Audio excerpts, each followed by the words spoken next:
Hi everyone, welcome back to another video in the Web Security Academy series. In today's video, we'll be covering lab number 2 in the XXE injection module titled Exploiting XXE to Perform SSRF Attacks. If you do not have an account on the Web Security Academy, you can get one by visiting the URL portsfigure.net/websecurity and clicking on the sign up button. I already have an account and I am logged in, so to access the exercise, I'm going to click on Academy. Select all labs, and then do a search on XXE injection and select lab number 2 titled Exploiting XXE to perform SSRF attacks. Alright, let's get started. This lab has a check stock feature that parses XML input and returns any unexpected values in the response. So it returns raw output.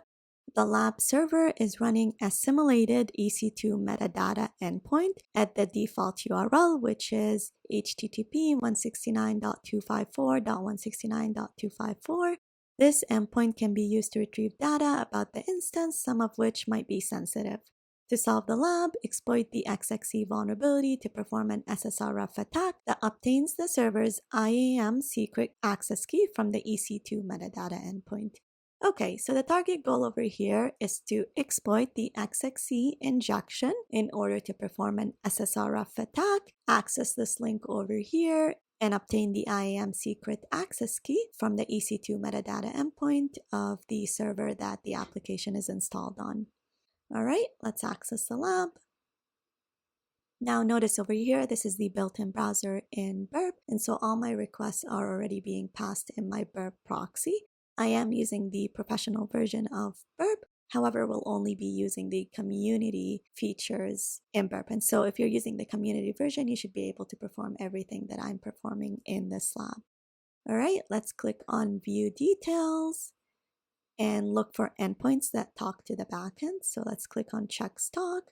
This definitely talks to the backend, so it takes in a few parameters and then it checks if there's any stock left over for this item right over here. So let's look at the request that performs this function and let's send it to repeater. It's a post request to the /product/stock endpoint. And if we go down right over here, you could see that it takes in XML in order to check the stock. So definitely it's processing XML in the backend, which means that you need to test it for XXE injection.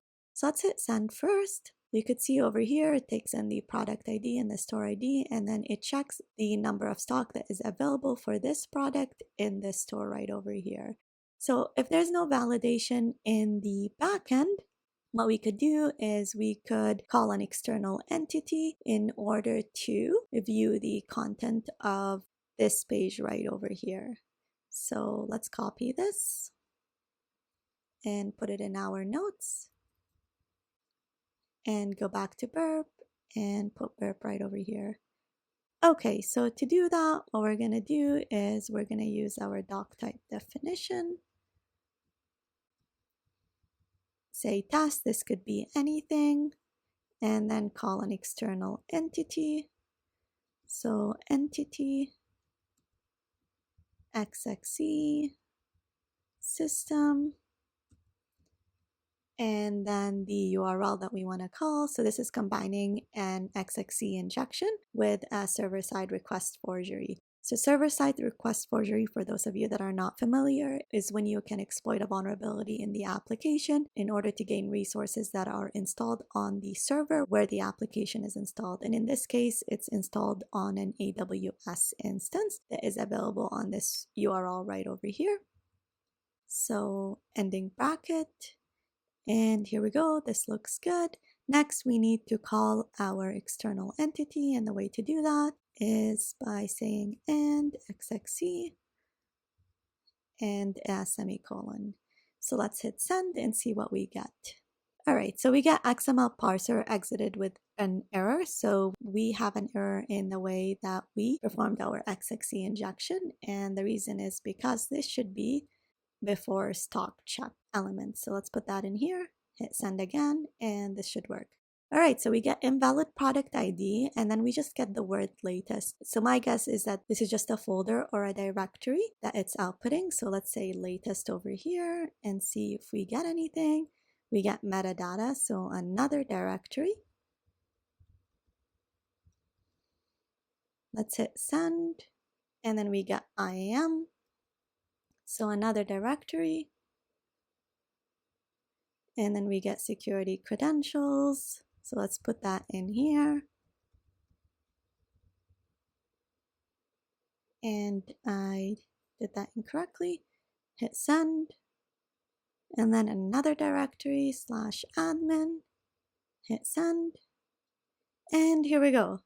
All right, so we finally get a file, and in that file you could see that there's an access key ID and a secret access key. Now, if this service is available externally to anyone on the internet, then you can access the service using the access key ID and the secret access key, which would be terrible.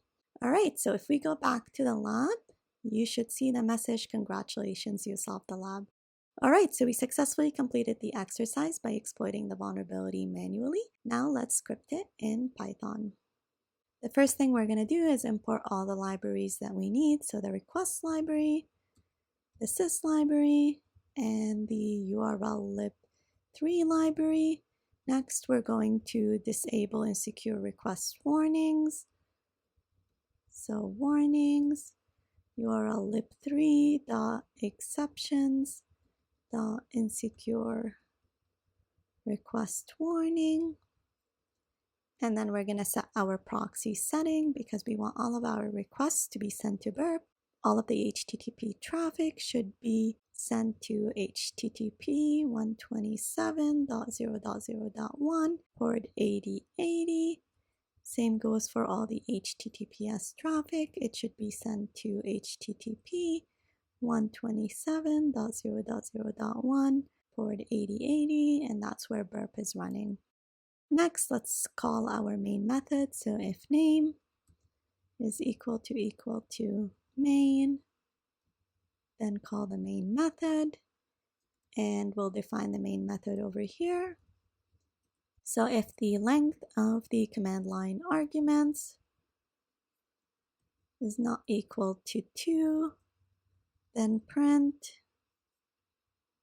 the usage instructions, which is the name of the program, and the URL of the application, and the name of the program we take from the command line argument.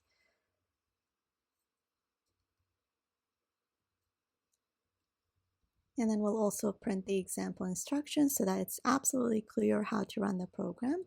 So we'll say example, name of the program, and also an example URL. So let's just say www.example.com. And we take the name of the program from the command line argument.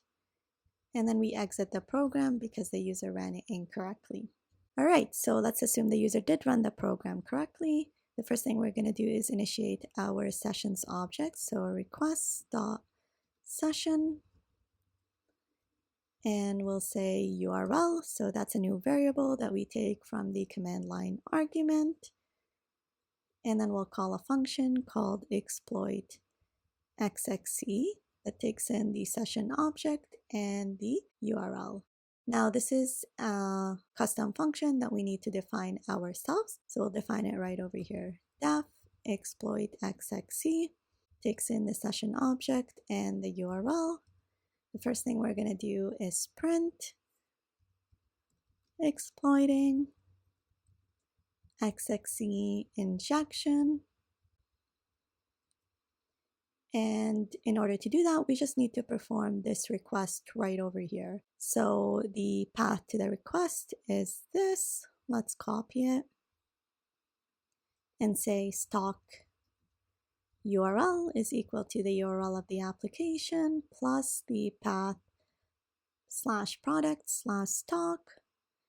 And then we're going to create another variable called data stock that's equal to the content of the parameter in the request, which is this XML right over here. So let's copy that and put it in single quotes.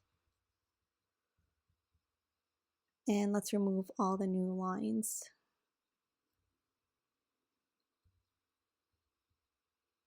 All right, this looks good. Now we just need to perform the request. So R is equal to ask.post because it is a post method. It takes in the stock URL. Data is equal to data dash stock or underscore stock. Verify is equal to false because I don't want to verify TLS certificates. And proxies is equal to proxies. And then I'll print the following is the content of the secret file, and we'll print that right over here. So r.text, which is just the response of this request over here. So it'll print this entire thing right over here. All right, let's save it. Next, let's open a new instance of the lab because this one likely timed out, and test our script. So terminal, new terminal, Python 3, XXE injection, lab02, and the URL to the application. Let's copy that, paste it in here, and remove the trailing slash and hit enter. Hopefully we don't have errors, and here we go. So it outputs the content of the secret file, and you can see over here we got congratulations, you solved the lab. All right, so we successfully completed the exercise by exploiting the vulnerability manually and then scripting it in Python. In the next lab, we'll look at another case of an XXE injection.